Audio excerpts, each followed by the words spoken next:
So, good afternoon.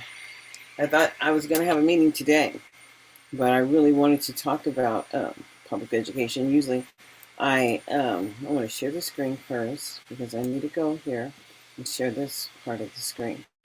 Usually, I go to Facebook, and now I'm on YouTube, but I've always had a channel here on YouTube. And as American citizens, there's so much what we need to know about public education, and that's just real. But mostly, I can promise you, so many don't know anything. And even if you've had children, if you've not engaged in the policy side of the governance structure for public education, you don't know anything. So I'm going to this is brand new from the Department of Education. So what you do here is you just take it and you select all of the text. And then after you selected the text, you go to those things, speech, and then you start speaking. And then we'll all know. Individualized Education Program, IEP, Facilitation, a Guide for Parents of Children and Youth, ages 3-21. This publication is part of a series on special education dispute resolution options. Other parent guides in this series include IDEA Special Education Mediation, IDEA Special Education Written State Complaints, IDEA Special Education Due Process Complaints, Hearing Requests, IDEA Special Education Resolution Meetings. Note: IEP facilitation is not available in all states and is not required under the IDEA. Additionally, this publication is not intended to interpret, modify, or replace any IDEA procedural safeguards or requirements of federal or state law. What is IEP facilitation? IEP facilitation is an optional process, not required by the IDEA, that state educational agencies, SEA, or school districts may provide to parents and schools. A facilitated IEP meeting is the same as any other IEP meeting, except that the facilitator joins the meeting.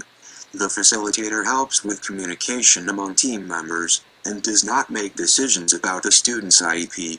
The goal of a facilitated IEP meeting is to develop an IEP that is supported by team members and benefits the student. Families and schools agree to have a facilitator join an IEP meeting. Facilitators maintain open communication and ensure that everyone at the IEP meeting can participate fully. If disagreements arise during the meeting, a facilitator can help the team clarify and resolve them. The facilitator typically does not address issues that are not related to the IEP. Benefits of IEP facilitation: the facilitator models effective communication and listening, and works with the IEP team to identify points on which they agree and disagree. In addition, IEP facilitation can build and improve relationships among IEP team members, especially when they are having difficulty working well together. Encourage parents and professionals to consider new options to address unresolved problems, help resolve disagreements more quickly than with other dispute resolution options, and maintain decision-making with team members who know the student best. 2. The facilitator usually works with the IEP team to create an agenda and ground rules for the meeting, guides discussion by asking student-focused questions, such as, how is the student doing? What changes, if any, should be made to the student's goals? In what ways can we help him or her to reach his/her goals and objectives? Keeps team members on task in the meeting within the scheduled time. Asks questions to clarify points of disagreement and help identify workable solutions. Helps ensure that the language in the IEP reflects decisions made during the meeting. Does not take sides, impose decisions on the team, place blame, or determine whether decisions are right or wrong. Frequently asked questions about IEP facilitation. Who can request IEP facilitation? Parents or school district staff may request IEP facilitation. When and how do I request IEP facilitation? You can request a facilitated IEP meeting anytime. Contact your child's school to see whether IEP facilitation is available. You may also contact your SEA or Parent Center for information about the availability and use of IEP meeting facilitators in your area. 3. Who will choose the facilitator? Sometimes facilitators are selected on a random, rotational, or other neutral basis. Other times, parents and schools choose a facilitator together. Do I have the right to have a facilitator at an IEP meeting? No. IEP facilitation is not required under the IDEA. Check with your school district or parent center to see what types of collaborative problem-solving options are available to you and the IEP team. Is there any type of procedural notice that I will receive regarding the facilitated IEP meeting? Yes, as with any IEP meeting, the notification procedures found in the IDEA apply.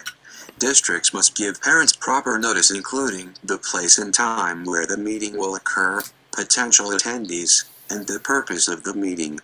Beginning when the student is age 16 or earlier in some states, the notice should reflect that the meeting will include the development of post-secondary goals and transition services. Does the facilitator make decisions? No. Facilitators are trained in effective communication and ways to address and resolve conflicts. They help IEP teams work together to develop effective IEPs for students. Members of IEP teams are the decision makers. Who attends a facilitated IEP meeting? Members of the IEP team attend, including the student's parents, regular and special education teachers, a school district representative, and someone who can explain how evaluation results may be reflected in the student's IEP. The IDEA also provides that parents or the school district may bring other people who have knowledge or special expertise regarding the student, such as an advocate. May the student attend the facilitated IEP meeting? A parent may choose to have the student attend the facilitated IEP meeting, depending upon the child's age and level of maturity. Participating in a facilitated IEP meeting may provide a positive opportunity for the student to learn about self-advocacy. If the student is 14 or older, or if transition issues will be discussed, encouraging the student to be involved in the development of his or her IEP could lead to more successful outcomes. In some states, the parent's decision-making authority regarding the IEP transfers to the student when he or she reaches the age of majority. IEP facilitation is not available in all states or school districts. Parents and family members are encouraged to contact their SEA, school district, or a parent center for more information. Where and when is a facilitated IEP meeting held? The facilitated IEP meeting is usually scheduled by the school district in cooperation with the parent and held at a time and place that is mutually agreed upon. Do I have to pay for the facilitated IEP meeting? As with any IEP meeting, a facilitated IEP meeting is provided at no cost to parents. What if the team is unable to agree on an IEP at the facilitated meeting? If issues, disagreements, or problems are not resolved at the facilitated IEP meeting, you may want to consider mediation or another form of dispute resolution. Your participation in the facilitated IEP meeting does not affect your parental rights. 5. What if I need an interpreter? It is important that you understand the IEP meeting process and are able to participate. Let the school district know in advance of the IEP meeting that you will need an interpreter, so they can arrange for one to assist you during the meeting. Contact your school district or SEA for more information. Ways you might prepare for IEP facilitation: prepare a written list of issues you want to discuss and questions you want to ask. Think about what is most important to you for your child's IEP and make a note of these items. Ask yourself 3 important questions. 1.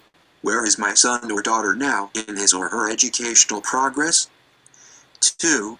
Where do I want my son or daughter to be a year from now, and how can those expectations be measured? 3. In what ways can the IEP team help him or her to meet those expectations? Organize your documents. Record dates and notes on them. You may want to make copies of some of the information to share with the team. Be willing to listen and carefully consider ideas that others may suggest. Arrive a little before the IEP meeting so you have time to get ready to participate. Call your Parent Training and Information Center or Community Parent Resource Center.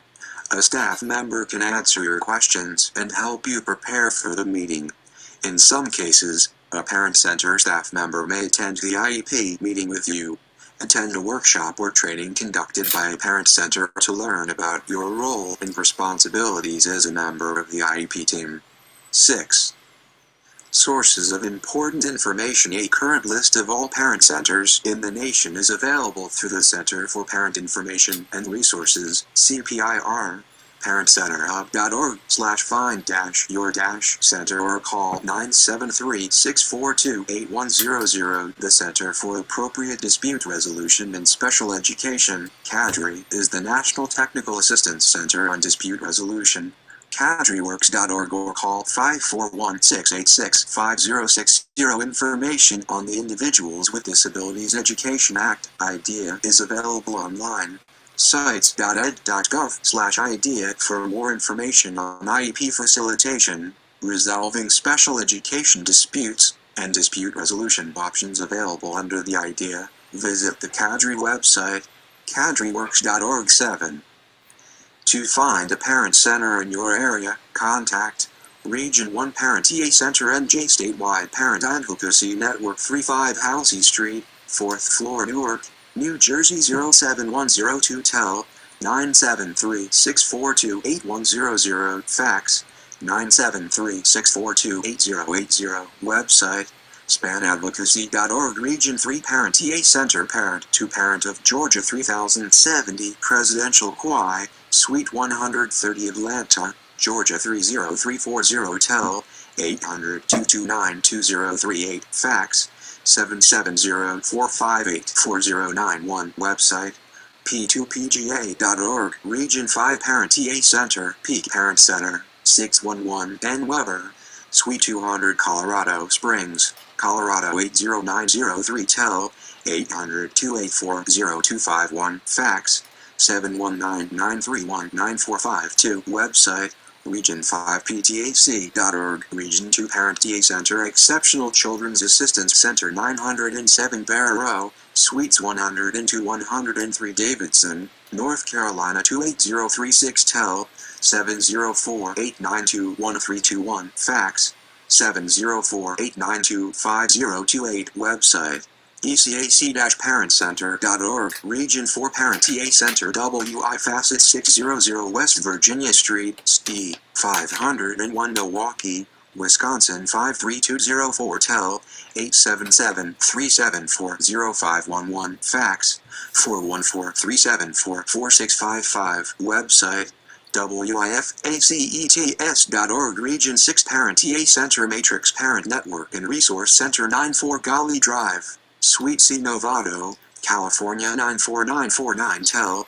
415-884-3535. Fax 415-884-3555. Website MatrixParents.org. Center for Parent Information and Resources, CPIR, 35 Halsey Street, 4th floor, Newark, New Jersey 07102. Tel 973-642-8100. Fax 973-642-8080. Website ParentCenterHub.org. Your local parent center. CADRE produced this document under U.S. Department of Education, Office of Special Education Programs Cooperative Agreement No. H326X130001. Tina Diamond, Ph.D., served as the project officer. The views expressed herein do not necessarily represent the positions or policies of the Department of Education. No official endorsement by the U.S. Department of Education of any product, commodity, service or enterprise mentioned in this publication is intended or should be inferred. This product is public domain. Authorization to reproduce it in whole or in part is granted. While permission to reprint this publication is not necessary, the citation should be CADRE, 2014. Individualized Education Program, IEP Facilitation, Eugene, Oregon, CADRE. This publication also contains hyperlinks and URLs created and maintained by outside organizations and provided for the reader's convenience. The department is not responsible for the accuracy of this information. Some of this work was previously developed with the Technical Assistance Alliance for Parent Centers. Publication date, October 2014. 8. Okay, I'm going to stop the share right now because public education is just public education. I've been talking about it my whole life, and it seems like it has been my whole life. Simply because I had children. And then the commitment from my partners was not a true commitment. And it wasn't even about the children. It wasn't even about the family. And I promise you, family is all we have in life. And to be able to express that, to be able to understand that. But first of all, to understand the commitment.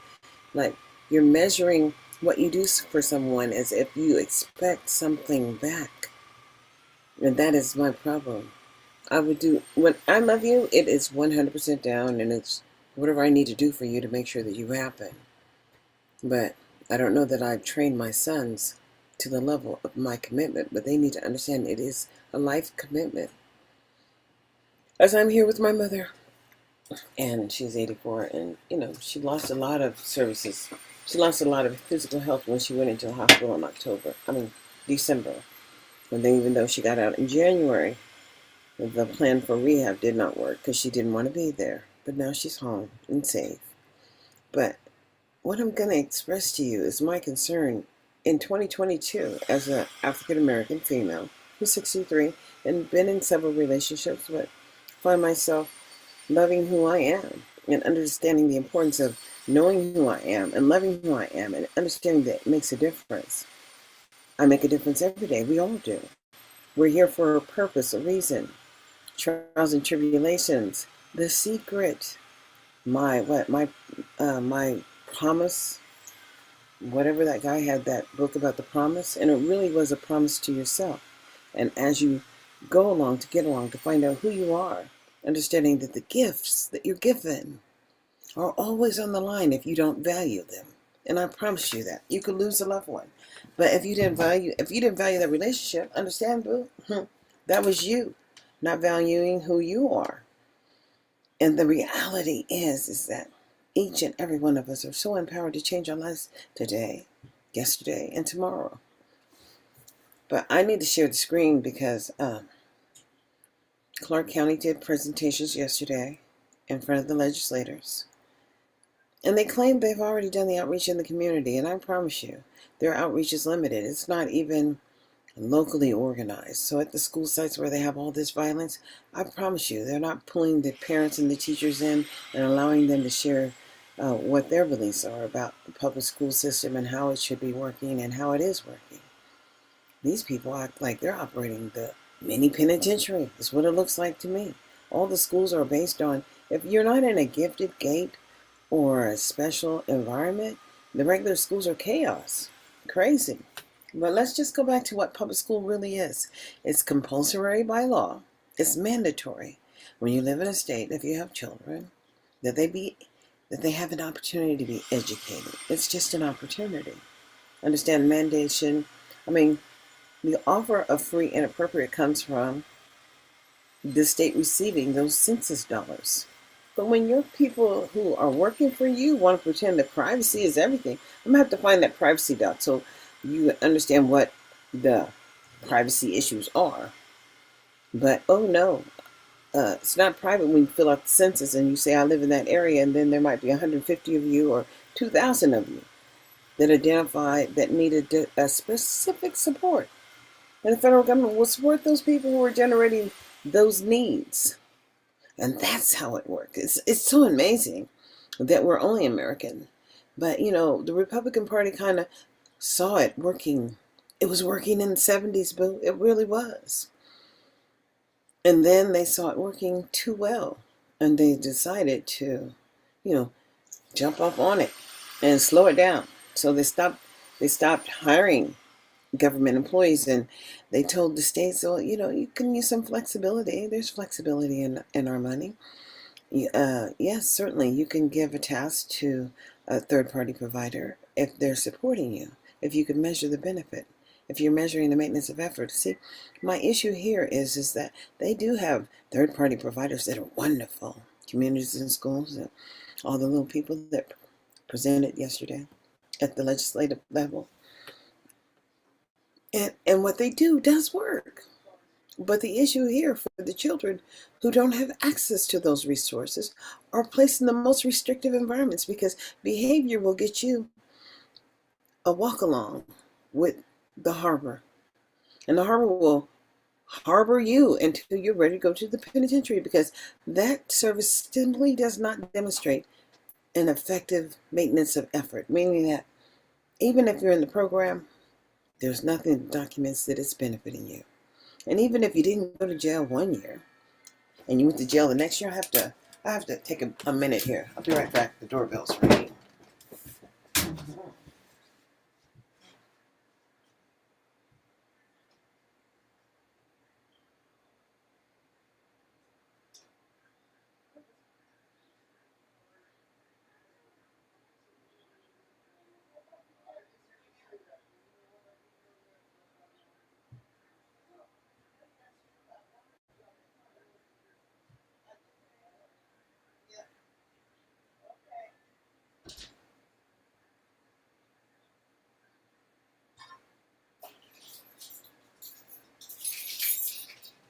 So I'm not going to stop right here.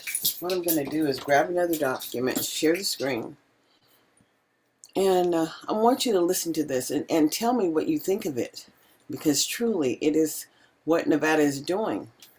And tell me how this affects freedom in public schools, because I feel that it does. Let me see, can I select it? Maybe. And I want to start speaking. Student Parent Handbook 2021-2022 FCALV will not make any distinction on account of a disability, actual or perceived race, creed, color, gender, national origin, religion, sex, sexual orientation, gender identity or expression or ancestry of any student who seeks admission, or any other characteristic protected by applicable federal, state or local laws. Enrollment is open to anyone who chooses to attend. Board approved. June 22, 2021. Section 2, Section 3, Section IV, Section V, Section VI, Section VII, Section VIII, Section IX, Section X. Table of Contents. Vision and Educational Philosophy. 5 Framework. 8 Student Engagement Protocol. 9 Attendance and Tardiness. 11 Dress Code. 16 Philosophy of Discipline. 21 Pickup and Drop Off. 29 FCALV School Community. 31 FCALV is a charter school. 35 Academic Information. 37 Graduation Requirements. 38 4.0 Grading Policy. 39 Homework and Classwork. 41 Makeup Work. 42 Lunch and Learn. 43 Reporting Student Progress. 43 Promotion and Retention. 43 Promotion. 44 School Program Policies. 45 School Environment Policies. 48 Enrollment, Re-enrollment and McKinney-Vento. 53 General Information. 58 Health Services. 58 Communication. 60 FERPA. 62 AHERA. 63 Diverse Gender Identities and Expressions Policy. 63 Parent Grievances and Chain of Command. 64 Volunteers. 66 Executive Function during a declared state of emergency. 68 Student Use of Vehicle Form. 69 Acknowledgement. 71 Section XI, Section XII, Section XIII, page 2 of 74. Section I School Directory and Staff Contact Information. Founders Classical Academy of Las Vegas, 5730 West Alexander Road, Las Vegas, Nevada 89130. Telephone 702-998-8368. Fax 702-998-1328. Website www.fcalv.net. Governing Board of Directors. Administration Staff Counselor. Special Student Services Administrator. Reading Specialist. Academic Coach. Assistant Principal. Superintendent Principal Ramir Hernandez. President Danielle Butler. Vice President Stephen P. Trupp. Treasurer Jamie Combs. Secretary Jesus Marquez. Member Mary Green. Member Julio Morales. Member John Hackman. Member Holly Polycastro, Holly.Polycastro, at fcalv.net, Rachel Bechtold, Rachel.Bechtold, at fcalv.net, Bridget Coleman, Bridget.Coleman, at fcalv.net, Gil Donatelli, Gil.Donatelli, at fcalv.net, Ronald Fick, Ronald.Fick, at fcalv.net, page 3 of 71. Office Staff Registrar, Business Manager, Administrative Assistant, Attendance Clerk, Administrative Assistant, Attendance Clerk, Receptionist, Attendance Clerk, FASA Health Office, Paula Ginola, Registrar, at fcalv.net, Colleen Thomas, Colleen.Thomas, at fcalv.net, Daniel Bongobara, Daniel.Bongobara, at fcalv.net, Sarah Vivenco, Sarah.Vivanco, at fcalv.net, Daisy Morales, Daisy.Morales, at fcalv.net, Becky Hines, Becky.Hines, at fcalv.net, page 4 of 71. Mission Section 2 Mission, Vision and Educational Philosophy. The mission of Founders Classical Academy of Las Vegas, FCALV, is to train the minds and improve the hearts of young people through a rigorous, classical education in the liberal arts and sciences, with instruction in the principles of moral character and civic virtue.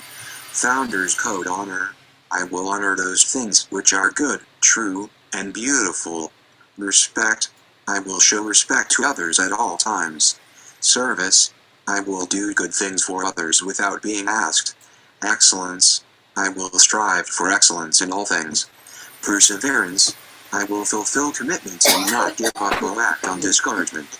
Vision FCALV is an open enrollment, tuition-free, state, public charter school providing Clark County with a traditional K-12 education program. FCALV provides students the benefit of a content-rich and academically rigorous classical liberal arts education with a strong civics component. Students are challenged to excel both in academics and in moral discipline. Students are learning reading, math, and science through time-tested methods.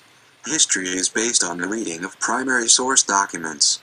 FCALV's aim is to develop the academic potential and personal character of each of its students, regardless of background, socioeconomic status, or ability, and to graduate them fully prepared to participate as intelligent, responsible, active members of their community.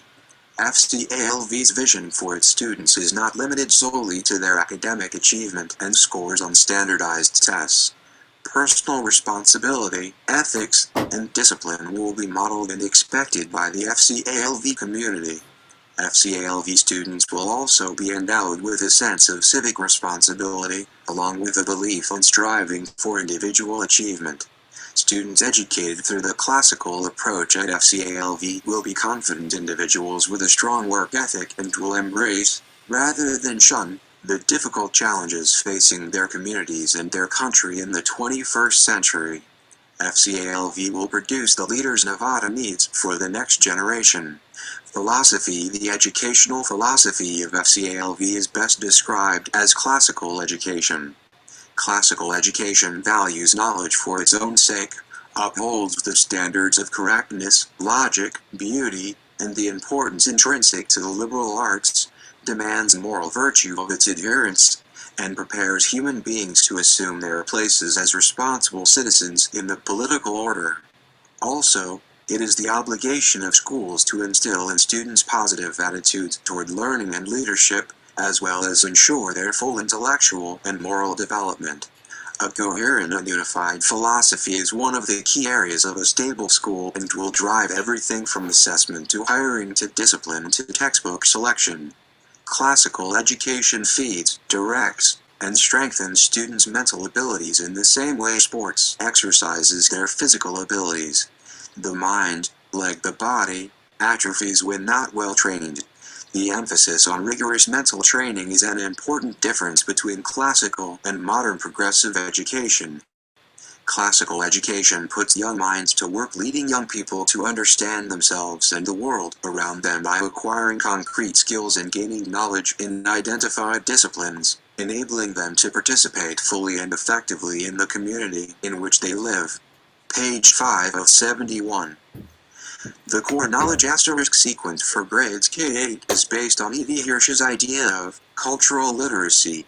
For people to communicate effectively, according to Hirsch, they must not only use the same language, they must possess a reservoir of common facts, ideas, and references known to all in the culture. Asterisk core knowledge is not common core. See www.coreknowledge.org for more information. Abraham Lincoln is perhaps the best example of a leader who relied on cultural literacy to convey his ideas. 7 years ago our fathers brought forth on this continent a new nation, conceived in liberty, and dedicated to the proposition that all men are created equal. Lincoln's audience at Gettysburg instantly knew what he referred to in proposition in the Declaration of Independence. For this reason, Lincoln did not have to retell the history of the Revolution. His fellow Americans already knew it. FCALV will initiate this philosophy of education through emphasis on the following: centrality of the Western tradition in the study of history, literature, philosophy, and fine arts. Rich examination of American literary, moral, philosophical, political, and historical traditions. Use of explicit phonics instruction for the teaching of reading. Teaching of Latin. Content-rich curriculum based on the traditions and truths of a liberal arts education. School culture demanding moral virtue, decorum, respect, discipline, and studiousness among the students and faculty. Faculty where well-educated and articulate teachers explicitly convey real knowledge to students using traditional teaching methods.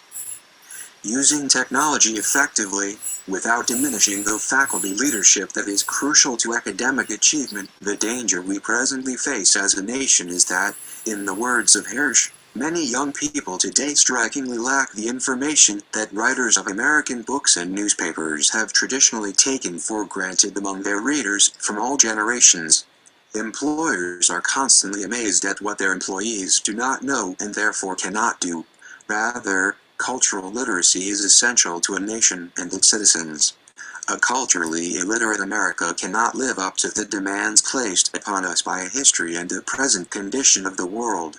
A culturally illiterate individual cannot comprehend vast areas of human knowledge necessary for political, economic, social, and moral well-being.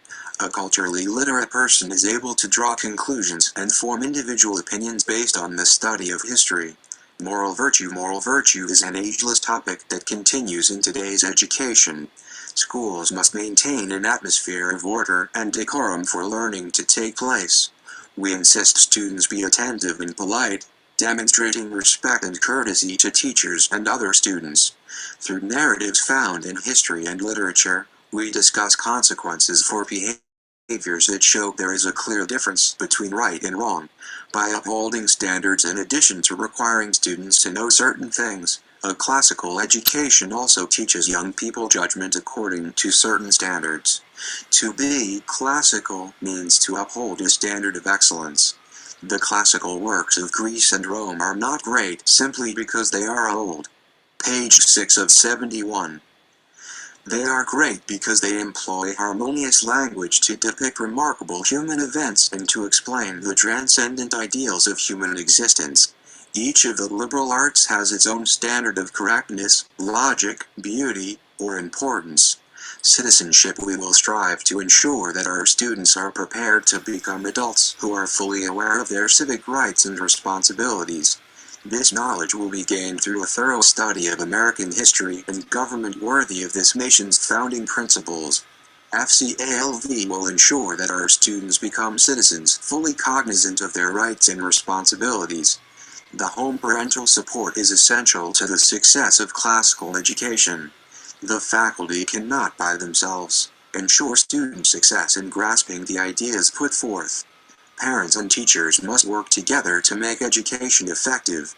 To ensure learning takes place in both the home and the school, we encourage parents to demonstrate good character, help their children develop effective study skills, oversee progress in reading, writing, and math in the early grades, Encourage students of all ages by discussing what they have learned and asking questions.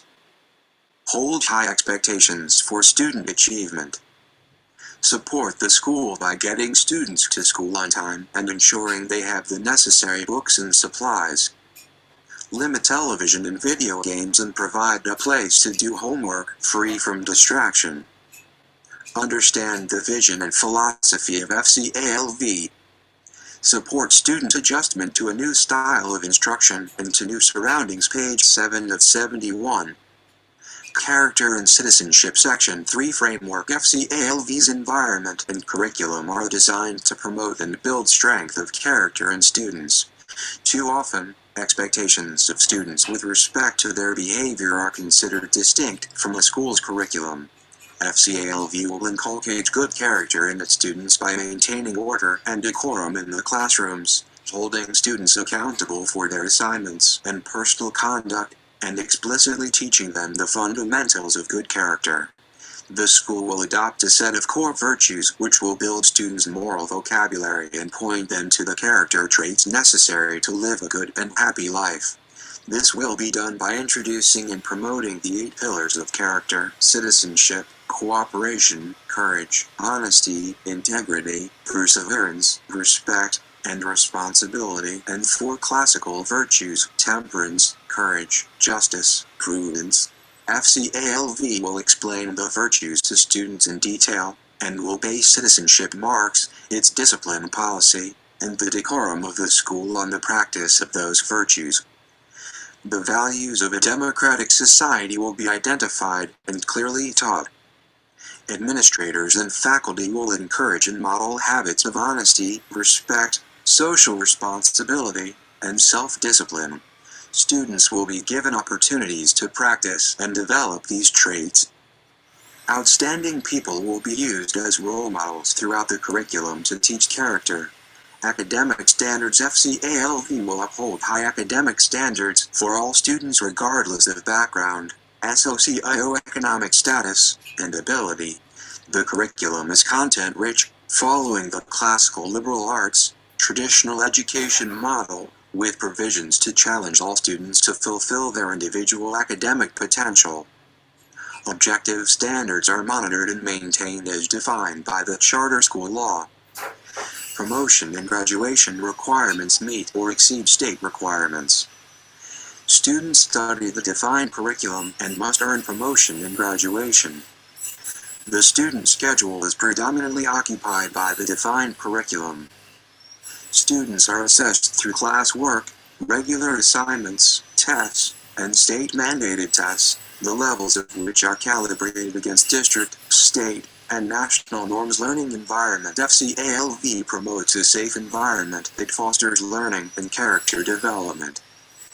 There is a defined standard of appearance in a regulated campus. Positive student-parent-teacher relationships are fostered. Extracurricular activities are encouraged. Success in our rigorous academic program is dependent upon consistent student effort and completion of assignments. The faculty is a unified group of professionals focused on student achievement. Page 8 of 71. Study skills. FCALV provides the opportunity for all students to acquire the mastery of study skills, which makes learning possible and encourages self-motivation. Study skills, time management, research skills, note-taking is integrated throughout the curriculum. Teachers evaluate the mastery of study skills. The environment for these frameworks to take place will be created via student engagement protocol and think guidelines for speech before you speak. Student engagement protocol. The following outlines FCALV's expectations for positive student behavior in an effort to cultivate a respectful and virtual school community. When greeting another, students should offer a positive greeting like hello or good morning. When engaged in conversation, students should be respectful of others' opinions, making eye contact and not interrupting others. When interjecting into a conversation, students should preface their input with words of courtesy, like, excuse me, or I disagree, or agree, because, when speaking to another, students should use a moderate tone and volume, speak speaking clearly. When choosing words, students should use appropriate diction and grammar, not using inappropriate words or profanity. When leaving a conversation, students should excuse themselves. Students should address adults by their titles, addressing them as Sir, Ma'am, Doctor, Mr. and or Mrs. Students should hold the door for one another when entering a building. When seated, students should keep their own feet and the legs of the chair on the floor. When students see trash on the floor, they should willingly pick up these items and place them in the garbage can. Students should willingly and voluntarily provide assistance to others when needed. When in the community and in uniform, students should represent their school with integrity and as a model citizen. Page 9 of 71. Guidelines for speech. Before you speak, think. T. Is it true? H. Is it helpful? I. Is it inspiring? N. Is it necessary? K. Is it kind? Page 10 of 71. Attendance section. IV. Attendance and tardiness. Regular attendance is important to ensure achievement in school. We discourage vacations and trips taken during the school year. We also discourage doctors and other appointments made during school hours. When those appointments are unavoidable, students are responsible for any make-up work during their absence. Assignments that are not made up, according to the time restrictions set by the teacher in school, will be reflected in their grades. It is helpful to both students and teachers to make prior arrangements to meet that requirement. School starts promptly at 7:30 and ends at 2:35 p.m. Monday, Friday. It is recommended that students arrive on campus by 7:25 a.m. to ensure they can make it to class on time.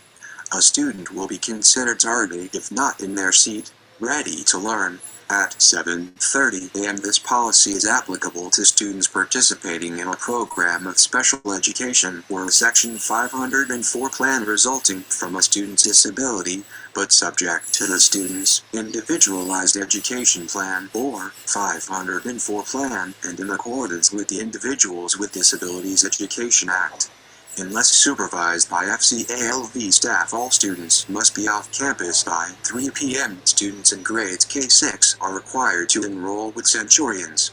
Paperwork must be submitted prior to the first day of school.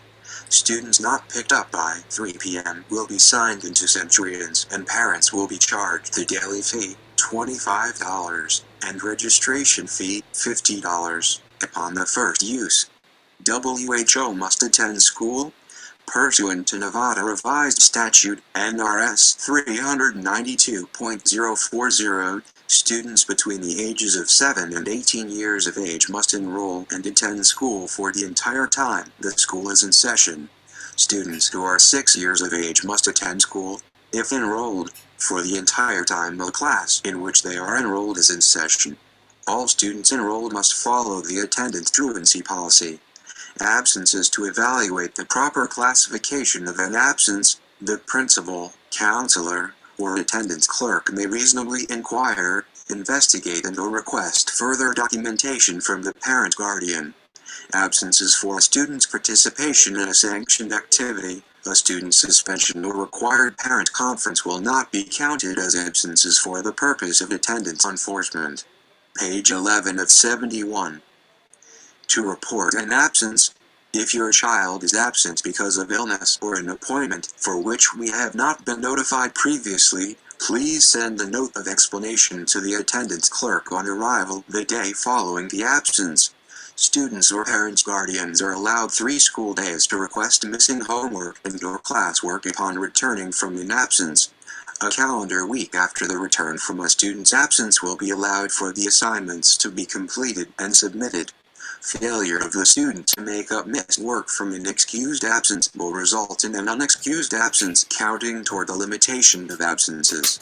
Students who have been absent must provide notice from the parent guardian to the school explaining the reason for the absence within 3 school days after their return from the absence.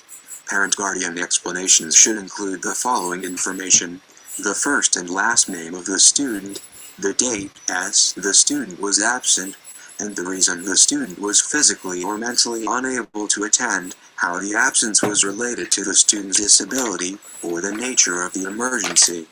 The following will be considered excused. Bullet, bullet, bullet, bullet, bullet, bullet. Some medical reasons, mental or emotional disabilities, prearranged absences approved by the principal, attendance at any school-sponsored activity, required court appearance, religious holiday, bereavement. Notify the school if absence will extend beyond 3 days. Prearranged absences may not be recorded as excused. If an acceptable explanation of the absence is not provided within 3 school days, the absence is unexcused and, in accordance with NRS 392.130, is deemed a truancy. Students in grades K-5 are recorded absent for half the day if absent for more than 1 hour and 55 minutes, or for the entire day if more than 3 hours and 45 minutes of the instructional day are missed. Students in grade 6-12 are recorded absent for the entire day if the student is absent every class period. A student who is absent less than a full day shall be marked absent only in those classes from which the student was absent. Students arriving for class more than 30 minutes late are considered absent for that period only. Page 12 of 71. Unexcused absence. An unexcused absence is defined as an absence that is not covered by one of the previous exceptions, or a student failed or refused to attend school. Each unexcused absence will be entered on the student's record. The parents or guardian of the student receiving an unexcused absence will be notified by the school. Homework will neither be sent home nor will credit be awarded for any work done during periods of unexcused absence. Teachers are under no obligation to accept work from period of unexcused absence. In the event of an unapproved absence, the principal, counselor or attendance clerk will deliver or cause to be delivered a written notice of truth to the parent or legal guardian, NRS 392.130, Prearranged absence. Prearranged absences must be arranged and approved through the principal at least 1 week in advance, by the parent guardian.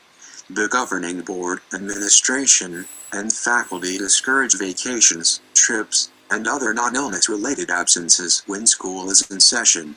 It is in the best interest of the students to be in class, taking advantage of instruction in a very rigorous and content-rich curriculum. The maximum number of arranged absences is 10 per school year. Forms to request an arranged absence are available in the main office and online. Limitation of absences. The limitation of absences for elementary students is 20 total absences per year. The limitation of absences for secondary students is 7 total absences per semester. Arranged absences in excess of 10 during the school year, and any arranged absences for which the make-up work was not completed and submitted, as required by the teacher, count toward the limitation of absences. A student's medical illnesses or conditions may prevent a student from meeting the above goal. Absences which are due to the student's physical or mental inability to attend school, if properly documented and submitted to the school within the timelines defined by this policy, will not be included in the determination of a student's denial of credit or retention if the student has completed coursework requirements. Parents' legal guardians will be notified of unverified absences. Consequences for exceeding the limitation of absences. Elementary students who have exceeded the limitation of absences may be retained in the current grade. Secondary students will receive a denial of credit for any course in which the limitation of absences has been exceeded. Secondary schools are required to provide written documentation to students and parents' guardians regarding options for making up deficient credits. Appeal process to address possible retention and denial of credit. If a parent guardian believes that extenuating circumstances, issues that may have led to the excessive absence and or mistakes in the record have been made, the parent may appeal to the principal designee. The established final level of appeal is the FCALV governing board. When an absence is considered truancy when a student is absent for 1 or more class periods, or the equivalent of 1 or more class periods during a school day, the absence shall be deemed a truancy, NRS 392.130, or does not have a valid excuse, did not secure prior permission for the absence, or did not make up the class work for an excused absence, The absence is unexcused. In addition, failure to provide an excuse within three school days will result in an unexcused absence. In accordance with NRS 392.130.2, an unexcused absence is deemed truancy. Page 13 of 71. When a student continues to be truant when the student has three unexcused absences, truancies, the student is declared a habitual truant, and the student will be reported to the local law enforcement agency for investigation of habitual truancy and issuance of citation, if warranted, in accordance with NRS 392.149, NRS 392.144.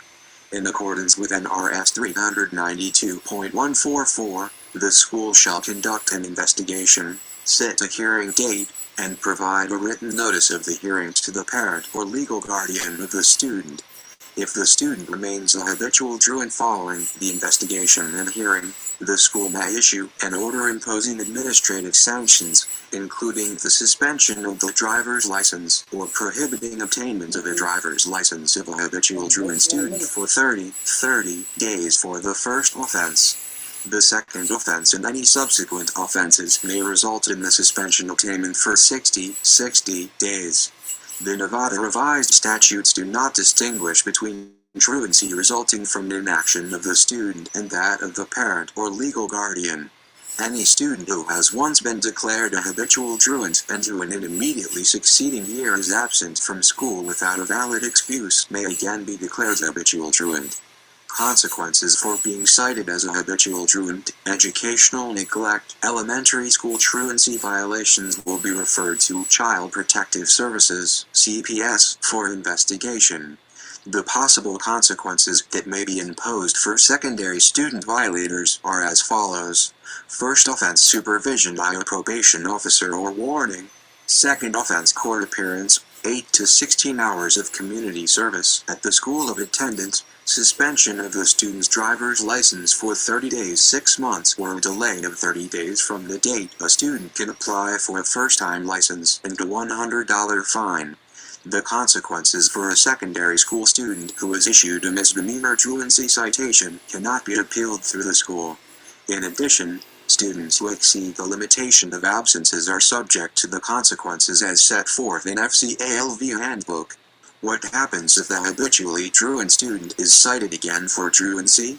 Another misdemeanor citation is issued to the secondary school student. The consequences for subsequent citation include hours of community service, court-assigned curfew and/or house arrest, 60 days to 1 year suspension of driving privileges, suspension of work permit, and $200 fine. In addition, if the parent guardian, to whom notice of the habitual truancy has been given, fails to prevent the child's subsequent truancy within that school year, the parent guardian is guilty of a misdemeanor.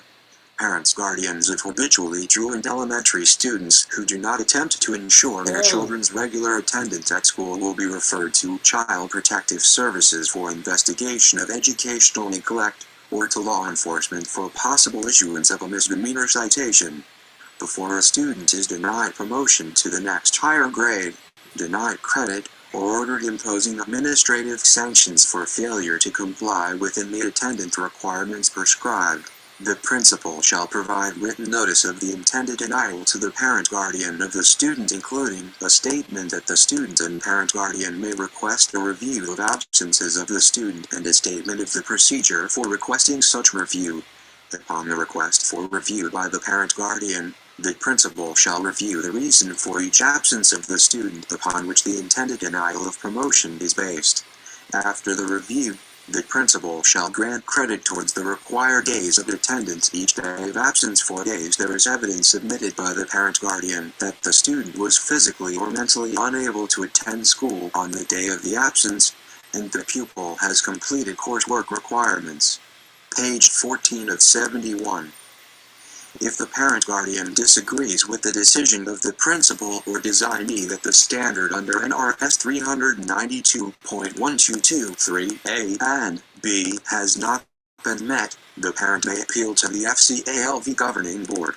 The decision of the FCALV Governing Board is final. Late-arrival/tardiness. Tardiness is a form of absence and interferes with student learning. Disruption and loss of instruction time result when students are not in their classrooms ready to begin learning on time. Classes begin promptly at 7:30 a.m. Parents are expected to have their students at school a minimum of 5 minutes prior to the start of classes. Tardy students arrive at the closure of car lots, the office, into class.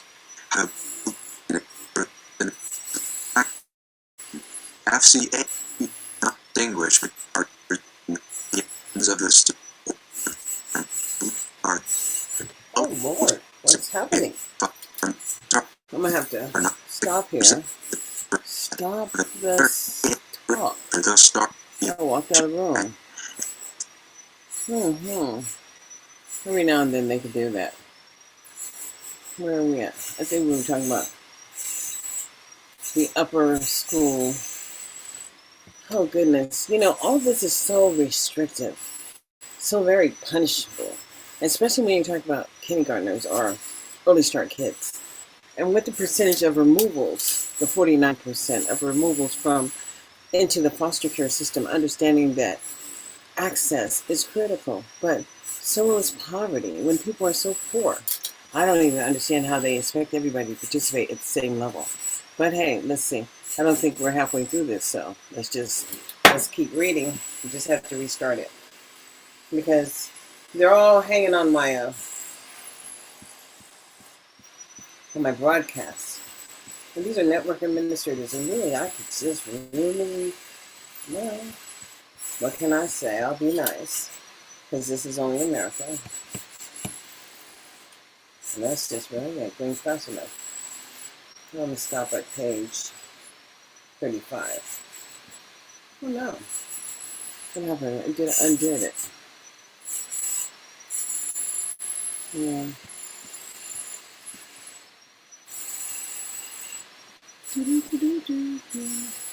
So that's, it's like from what I was talking about. God, everything is, you have to understand how people are working towards these violations. Because what happens is everybody should just get a copy of this.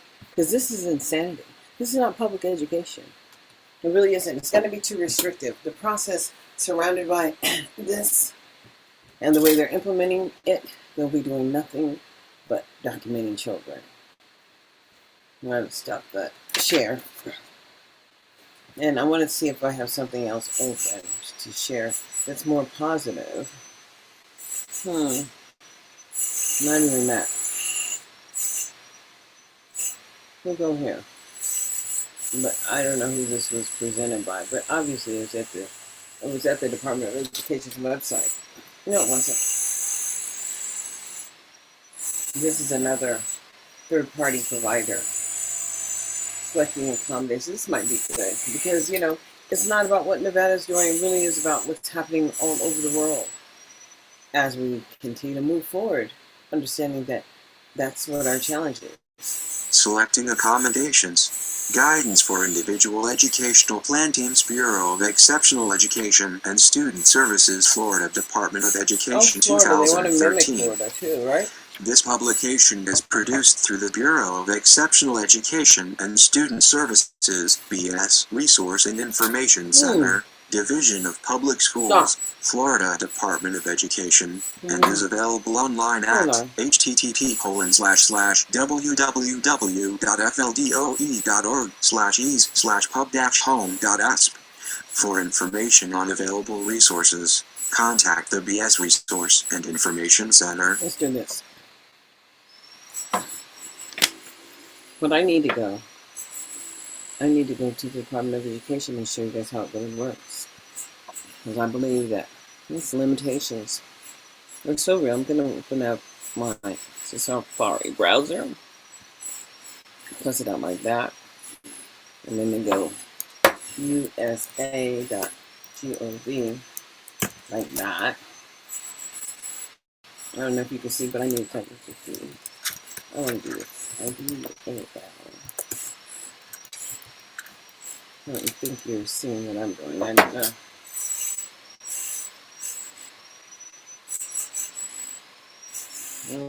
What happened? I'm just checking. Oh, I didn't know. I tried to call Anna. That's fine.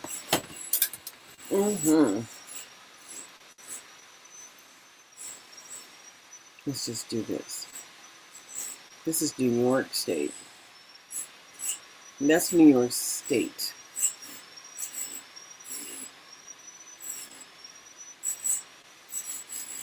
How many pages is this? I'm not exactly sure, but this is what public law this is just the public law. We just have to share this because I don't think many people really understand when I talk about the same thing all the time. This is it. Now, we shouldn't have a problem with this reading.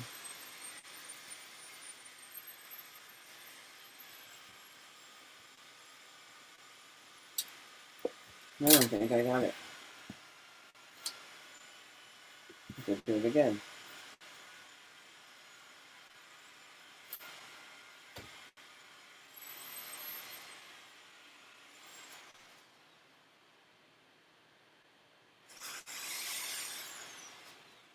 Oh, well. Maybe we'll just go halfway. There's no way to get down here. I don't know how to get to the end of the document that I want to read anyway. Let's start right there on this page because it's just transitions to preschools. But I want you to understand what the federal government already has in plan so you can understand that they're really not doing what they're supposed to do here in Nevada.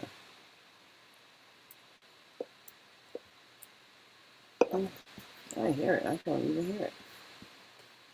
I'm going to have to stop and get out and then come back because this should be working. And just because it's not working, it's pissing me off. You see, it says it's talking, but it's not. I'm going to reboot real quick, so I'm going to end this